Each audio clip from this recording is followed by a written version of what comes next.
Students, मैं पंकज कुमार वर्मा स्वागत करता हूं आप सबका हमारे चैनल पीएस स्टडी गुरु में। मैं आज आपको 12th क्लास के मैथ से चैप्टर नंबर 11 से बहुत ही इंपॉर्टेंट क्वेश्चन करवाने जा रहा हूं। यहां पर चैप्टर नंबर 11 से न्यूनतम दूरी का क्वेश्चन पेपर में जरूर देखने को मिलता है, लेकिन ये न्यूनतम दूरी के जो क्वेश्चन है वो दो तरीके के पेपर में आ सकते हैं। तो इसका जो पहला वाला तरीके का क्वेश्चन जो आता है वो मैं आपको आज सोल्व करवाने वाला हूं, और जो दूसरे तरीके का क्वेश्चन पेपर में आता है वो मैं इसके नेक्स्ट वीडियो में सोल्व करवाऊंगा। तो प्यारे स्टूडेंट्स, यहां पर देखिए हमारा क्वेश्चन है रेखाओं x प्लस 1/7 बराबर y प्लस 1/-6 बराबर z प्लस 1/1 और x माइनस 3/1 बराबर y माइनस 5/-2 बराबर z माइनस 7/1 के बीच की न्यूनतम दूरी ज्ञात कीजिए। यहां पर हमें दो रेखाएं दे रखी है और उन दोनों रेखाओं के बीच की न्यूनतम दूरी हमें ज्ञात करनी है कि कम से कम डिस्टेंस कितनी होगी, मिनिमम डिस्टेंस हमें यहाँ पर निकालनी है। तो यार प्यारे स्टूडेंट्स, यहाँ पर जो दो रेखाएं दे रखी है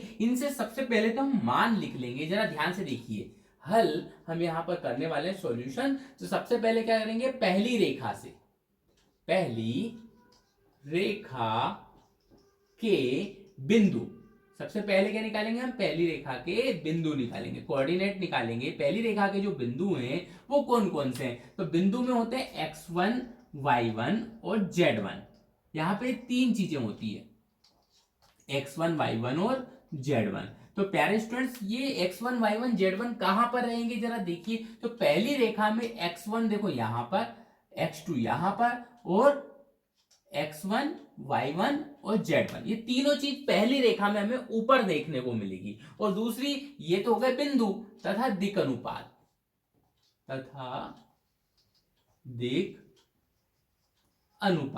तो दिक अनुपात क्या होते हैं, a1 b1 और c1। ये कहां देखने को मिलेंगे, ये देखने को मिलेंगे हमें रेखा के नीचे, ये दिख रहे हैं। तो यहां पर जो हमारी रेखा होती है, जरा ध्यान से देखिएगा, यदि ये प्लस का आ रहा है यहां पर यदि ये प्लस का आता है तो बिंदु यहां पर बनेगा हमारा माइनस का, -1 और -1। ठीक है, यहां पर जो ये बिंदु दे रखे हैं, यदि ये प्लस के हैं तो हमें यहां पर माइनस पे लिखने, और यदि ये माइनस के हैं तो यहां पर हमें प्लस के लिखने, मतलब उनके चिन्ह बदल के लिखने। क्योंकि ये फॉर्मूला जो है वो कुछ इस तरीके का होता है, x माइनस x1 बटे a बराबर y माइनस y1 बटे b बराबर z माइनस z1 बटे c। तो यहां पर हमने देखा कि x1 y1 z1 यहां पर देखने को मिल रहा है, लेकिन यहां पर ये पहले से माइनस का है और यहां पर ये कैसा आ रहा है, प्लस का। तो ये प्लस का कैसे बना होगा, जब हमारा x1 यहां पर माइनस का होगा, तो ये माइनस माइनस मिलके क्या बन गए होंगे, प्लस के होंगे। तो यहां से हमें x का मान निकालना है, तो x1 का मान क्या निकलेगा, यहाँ पे माइनस का आएगा। तो प्यारे स्टूडेंट्स, यदि ये प्लस का दिया हो तो आप यहाँ पे मान कैसा लिखें, माइनस का लिखें। और यदि ये पहले से माइनस का हो तो सीधे सीधे जो मान है वो हम यहाँ पर लिख देंगे, अभी अपन उस पर भी आएंगे। ठीक है, तो जब सबसे पहले क्या करा हमने, यहाँ पे x1 y1 और z1 का मान अपने ऊपर से लिख लिया। अब आते हैं अपन बात a1 b1 c1 की। तो a1 b1 c1 तो नीचे लिखे हुए हैं, 7 -6 और 1। अब हम आते हैं दूसरी वाली रेखा पर। दूसरी रेखा के बिंदु, दूसरी रेखा के जो बिंदु हैं वो क्या हो जाएंगे, तो दूसरी रेखा के जो बिंदु हैं वो हो जाएंगे हमारे x2 y2 और z2। अब तीनों मान लिखने, तीनों ही देखो यहाँ पे माइनस के, तो यहाँ सीधे सीधे प्लस में लिखेंगे अपन, 3 5 और 7। अब बात करते हैं अपन दिक अनुपात की तथा दिक अनुपात। तो दिक अनुपात क्या हो जाएंगे हमारे, a2 b2 और c2। तो प्यारे स्टूडेंट्स, यहां पर नीचे जो है वो दिक अनुपात लिखे हुए हैं, तो 1 -2 और यहां पे जाएगा 1। अब प्यारे स्टूडेंट्स, यहां पर ज्ञात करनी है हमें दोनों रेखाओं के बीच की दूरी। तो बीच की दूरी का जो न्यूनतम दूरी का जो सूत्र है वो हम यहां पे लगा देंगे,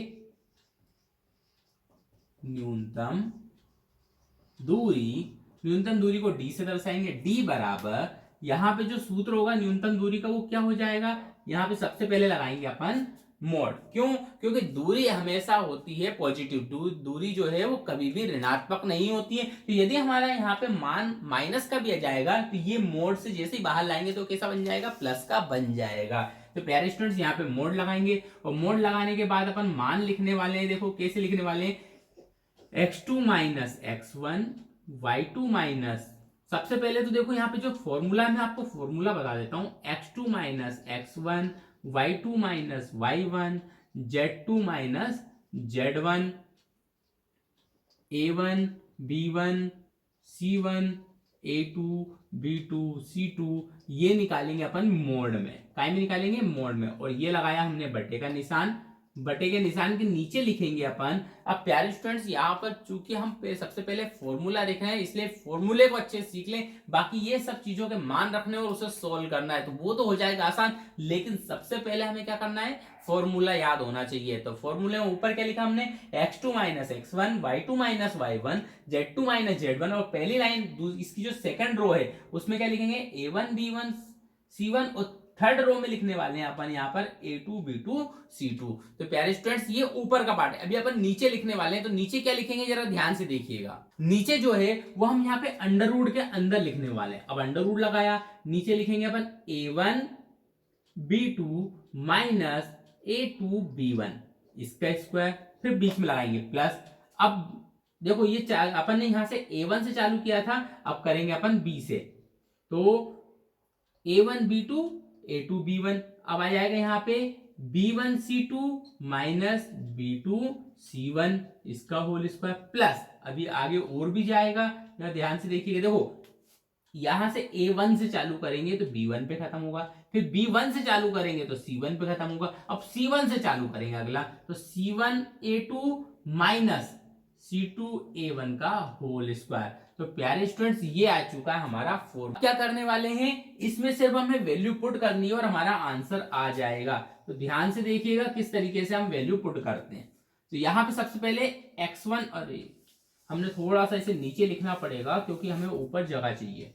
तो देखो जरा, x1 में से x2 में से x1 को घटाते जाते, देखो मैं थोड़ा सा सोल्व करके लिख रहा हूं क्योंकि हमारे पास इतनी जगह नहीं है कि हम पूरा पूरा सोल्व कर सके। ऐसे भी आप 12th क्लास में आ चुके हो तो आप थोड़ा सा इसे सोल्व करना सीखें, कैलकुलेशन को जरा ध्यान से देखिएगा। 3 में से -1 को घटाना है, 3 में से -1 को घटाना, तो ये माइनस माइनस क्या हो जाएंगे, प्लस हो जाएंगे। तो 3 + 1 कितना हो जाएगा, 4। तो यहां पे लिखेंगे हम सीधे सीधे 4। फिर अगले वाले देखिए, 5 में से -1 को घटाना है, तो 5 में से -1 को घटाएंगे तो कितना आ जाएगा, 6। यहां से 7 में से -1 को घटाएंगे तो कितना आ जाएगा, 8 आ जाएगा। अब प्यारे स्टूडेंट्स a1 b1 c1 का मान लिखो, तो 7 - 6 और 1, 7 - 6 और 1, 7 - 6 और 1। अब नीचे जो है a2 b2 c2 मतलब 1 - 2 और 1, 1 - 2 और 1। अब प्यारे स्टूडेंट्स हमने यहाँ पे मान तो रख दिए, अब नीचे क्या है, नीचे की कैलकुलेशन को भी सोल्व कर लेते हैं। तो a1 का गुणा b2 में करना है, जरा ध्यान से देखिए, a1 का गुणा b2 में करना है ये। तो 7 दूनी कितना हो जाएगा, 14 हो जाएगा। तो -14, ये लिख दिया हमने -14, माइनस a2 का गुणा b1 में करना है, a2 का b1 में, जरा ध्यान से देखिएगा, 1 का गुणा -6 में करना है, तो 6 कम कितना हो जाएगा, 6। तो ये हो जाएगा देखो यहाँ पे -6। अब ये माइनस का है, यहां पर ऊपर स्क्वायर लगा हुआ है, ये मैंने लगा दिया स्क्वायर, ठीक है। एक माइनस पहले से लगा हुआ था, a2 का इसमें गुणा किया तो भी माइनस का आया, बीच में क्या लगाएंगे, प्लस लगाएंगे। थोड़ी सी कैलकुलेशन उलझी हुई है लेकिन सोल्व कर सकते हैं आसानी से। b1 का गुणा c2 में करिए, तो b1 का गुणा c2 में करेंगे तो -6 का 1 में करेंगे तो -6 आएगा, ये लगा दिया अपन ने, देखो कोष्टक इसका हो चुका। अब बीच में माइनस लगाएंगे, b2 का c1 में करेंगे तो b2 का c1 में, देखो -2 का जब 1 में करेंगे तो कितना आएगा, -2 आएगा, ये लिख दिया हमने -2, ये कोष्टक बंद किया और स्क्वायर लगाया प्लस। अब c1 का गुणा a2 में करेंगे, c1 का गुणा, देखो ये c1 और ये a2, तो 1 का गुणा जब 1 में करेंगे तो क्या आएगा, 1 ही आएगा, बीच में माइनस लगाया। c2 का 1 में करो, c2 का a1 में, c2 का a1 में किया तो 7 का 1 में करेंगे तो कितना आएगा, 7 आ जाएगा। ये कोष्टक बंद करके हमने स्क्वायर लगा दिया। अब प्यारे स्टूडेंट्स ऊपर वाले क्वेश्चन को करना हमें सोल्व। अब यहां पे थोड़ी सी बात आती है इसे सोल्व करने की, तो इसे सोल्व कैसे किया जाता है जरा ध्यान से देखिएगा। जब इसमें एक संक्रिया लगा सकते हैं अपन, है ना, एक में से एक जाएगा तो क्या आ जाएगा, 0 आ जाएगा। तो उसे सोल्व करना थोड़ा सा आसान रहेगा। तो यहाँ पर देखिए किस तरीके से हम इसे, मैं थोड़ा सा अलग सोल्व करके बताता हूं इसे, कि यहाँ पर अपन ये जो रो है हमारी है R2, कौन सी रो है ये, R2 है, और R2 में अपन संख्या लगा देंगे, R2 में से R3 को घटा देंगे। तो यहां पर ये किस तरीके का बन जाएगा, 4 6 8 7, ये जो है ये चेंज हो जाएगा। R2 में से R3 को घटाएंगे, मतलब इसमें से इसे घटाएंगे। 7 में से 1 जाएगा तो कितना बचेगा, 6 बचेगा। 6 में से 2 जाएंगे तो कितने बचेंगे, अब ये देखो -6 में से -2 घटाने, -6 में से -2 घटाने, तो माइनस माइनस बीच में क्या जाएंगे, प्लस, और 6 में से 2 जाएंगे तो -4 बचेंगे। 1 में से 1 जाएगा तो कितना हो जाएगा, 0 हो जाएगा।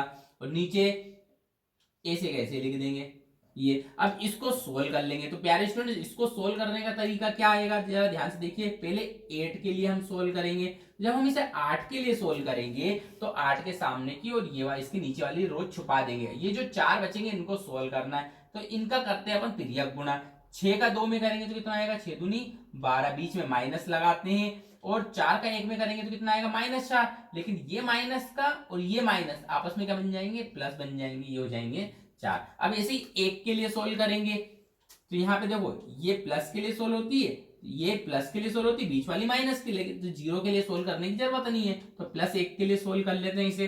तो 1 के ऊपर वाली और उसके सामने वाली छिपा देंगे, और ये जो 4 बचे इनका तिर्यक गुणा कर लेंगे। तो 4 को कितना हो जाएगा, 16, तो ये आ जाएगा -16, और 6 6 36, -36। इनको सोल्व किया तो 8, 12 में से 4 चले जाएंगे तो -8 बचेंगे, +1। अब यहाँ पे 16 और 36 को जोड़ देंगे। जरा ध्यान से देखिए, दोनों ही माइनस के ना, तो माइनस के हो जाएंगे। टोटल कितने हो जाएंगे माइनस के, जरा ध्यान से देखिए। 6 6 12 का 2 हासिल आया, 1 3 4 और 1 5, तो हो जाएंगे -52। अब इनका गुणा कर लेंगे, 8 8 64, -64, और यहाँ पे इसका गुणा इसमें करेंगे तो -52, और इन दोनों को फिर एक बार वो ये भी माइनस आपस में जोड़ लेंगे तो कितना हो जाएगा, 4 2 6, 6 और 5 11, तो 116 हो जाएंगे माइनस के। तो ये जो 116 है माइनस के, वो इसका आंसर है। तो वो प्यारे स्टूडेंट्स हमने कहां पर लिख दिया है, मोड के अंदर 116 यहां पर मैंने लिख दिया। ये इसे सॉल्व करके मैंने यहां पर लिख दिया। ये जो है मेरा अलग पार्ट था, मैंने इसे सॉल्व करना आपको यहाँ पे बताया। अब नीचे जो है जरा ध्यान से देखिए किस तरीके से नीचे वाले को सॉल्व करेंगे।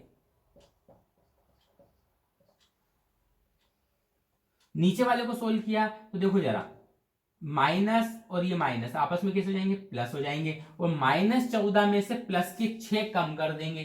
-14 में से प्लस के 6 कम किए, -14 में से +6 गए तो कितने बचे बेटा, यहाँ पे 8 बच गए। तो ये लिख दिया हमने -8, और -8 के यदि हम स्क्वायर करें तो ये बन जाएगा प्लस के 64। प्लस के कितना जाएगा, 64 हो जाएगा। बीच में प्लस लगाया, ये माइनस माइनस के हो जाएंगे, प्लस हो जाएंगे। और -6 में से प्लस के 2 चले गए तो -4 बचेगा, और -4 का स्क्वायर करेंगे तो कितना जाएगा, 16 आ जाएगा। प्लस 7 में से 1 जाएगा तो कितना बचेगा, यहाँ पे -6 बचेगा, और -6 का स्क्वायर करेंगे तो कितना हो जाएगा, 36 हो जाएगा। तो प्यारे स्टूडेंट्स, यहाँ पर हमने ये कैलकुलेशन सॉल्व कर दी है। अब क्या करने वाले, मोड के अंदर से जब भी किसी को बाहर निकालेंगे तो वो कैसा बन जाएगा, प्लस का बन जाएगा। तो 116 को हम निकालेंगे, -116 को मोड के बाहर, तो ये आ जाएगा। जरा ध्यान से देखिएगा, यहाँ पर 116 प्लस का होगा। नीचे हमें इन तीनों को जोड़ना है, तो जरा ध्यान से देखिए कैसे जोड़ेंगे। 6 6 12, 12 में 4 जोड़ा तो कितना आया, 12 में 4 जोड़ा तो ये हो गया 16। 16 का 6 हासिल आया 1। अब 3 और 1 4, 4 में 6 जोड़ दिया तो ये 10, 10 में 1 और जोड़ेंगे तो 11। तो यहाँ पे ये पूरे कितने हो गए, 116 हो गए। तो प्यारे स्टूडेंट्स, नीचे जो है वो अंडर रूट में 116 आ चुका है, अंडर रूट में 116, और ऊपर जो है वो नॉर्मली 116 आ चुका है ना। अब क्या करें, क्या करें या ना करें, ये कैसी मुश्किल है, कोई तो बता दे इसका हल तो मेरे भाई। तो अब प्यारे स्टूडेंट्स, यहां पर हमें कुछ नहीं करना है, 116 को ऊपर वाले को तोड़ देना है। तो 116 को अपन ऊपर वाले को तोड़ेंगे तो 116 ऐसे लिख सकते हैं इसे अपन। 116 को 116 अंडर रूट और अंडर रूट 116 ऐसे लिख सकते हैं, दो टुकड़ों में तोड़ के। जैसे कहीं पे √3 गुणित √3 लिखा होता तो उसे 3 कर देते, मतलब 3 को ऐसे लिख सकते हैं, ऐसे हम 116 को तोड़ के लिख देंगे। नीचे क्या लिखा हुआ है, 116 लिखा हुआ, एक सही है, एक कैंसिल हो जाएगा, बचेगा 116। तो प्यारे स्टूडेंट्स, ये जो √116 है, ये आ चुका है इस क्वेश्चन का हमारा आंसर। तो प्यारे स्टूडेंट्स, ये क्वेश्चन आपको कैसा लगा कमेंट करके जरूर बताइएगा, वीडियो को लाइक कीजिएगा और अधिक से अधिक शेयर कीजिएगा, जिससे कि इस तरीके के क्वेश्चन को सोल्व करना सारे स्टूडेंट सीख सके। तो प्यारे स्टूडेंट, कमेंट करके जरूर बताइएगा कि ये क्वेश्चन आपको कैसा लगा। और यहाँ पर तो प्यारे स्टूडेंट्स, ये जो दो रेखाएं वो कैसी हैं, कार्तीय रेखाएं हैं, कार्तीय रेखाएं हैं। तो ये कार्तीय रेखाओं के बीच की न्यूनतम दूरी कैसे ज्ञात करेंगे, ये आज हमने सीखा। इसके नेक्स्ट वीडियो में मैं बताऊंगा कि यदि दो सदिश रेखाएं आ जाती हैं तो उनके बीच की न्यूनतम दूरी हम कैसे ज्ञात कर सकते हैं। तो प्यारे स्टूडेंट्स, नेक्स्ट वीडियो देखना मत भूलिएगा। उसके लिए हमारे चैनल को सब्सक्राइब कर लीजिए, बेल आइकन को प्रेस कर दीजिए, उसे ऑल पर क्लिक कर दीजिएगा, जिससे कि आगे आने वाली वीडियो के नोटिफिकेशन आप तक पहुंच सके। तो प्यारे स्टूडेंट्स, आज के लिए इतना ही, मिलते हैं नेक्स्ट वीडियो में नए इंपॉर्टेंट क्वेश्चंस के साथ। तब तक के लिए धन्यवाद।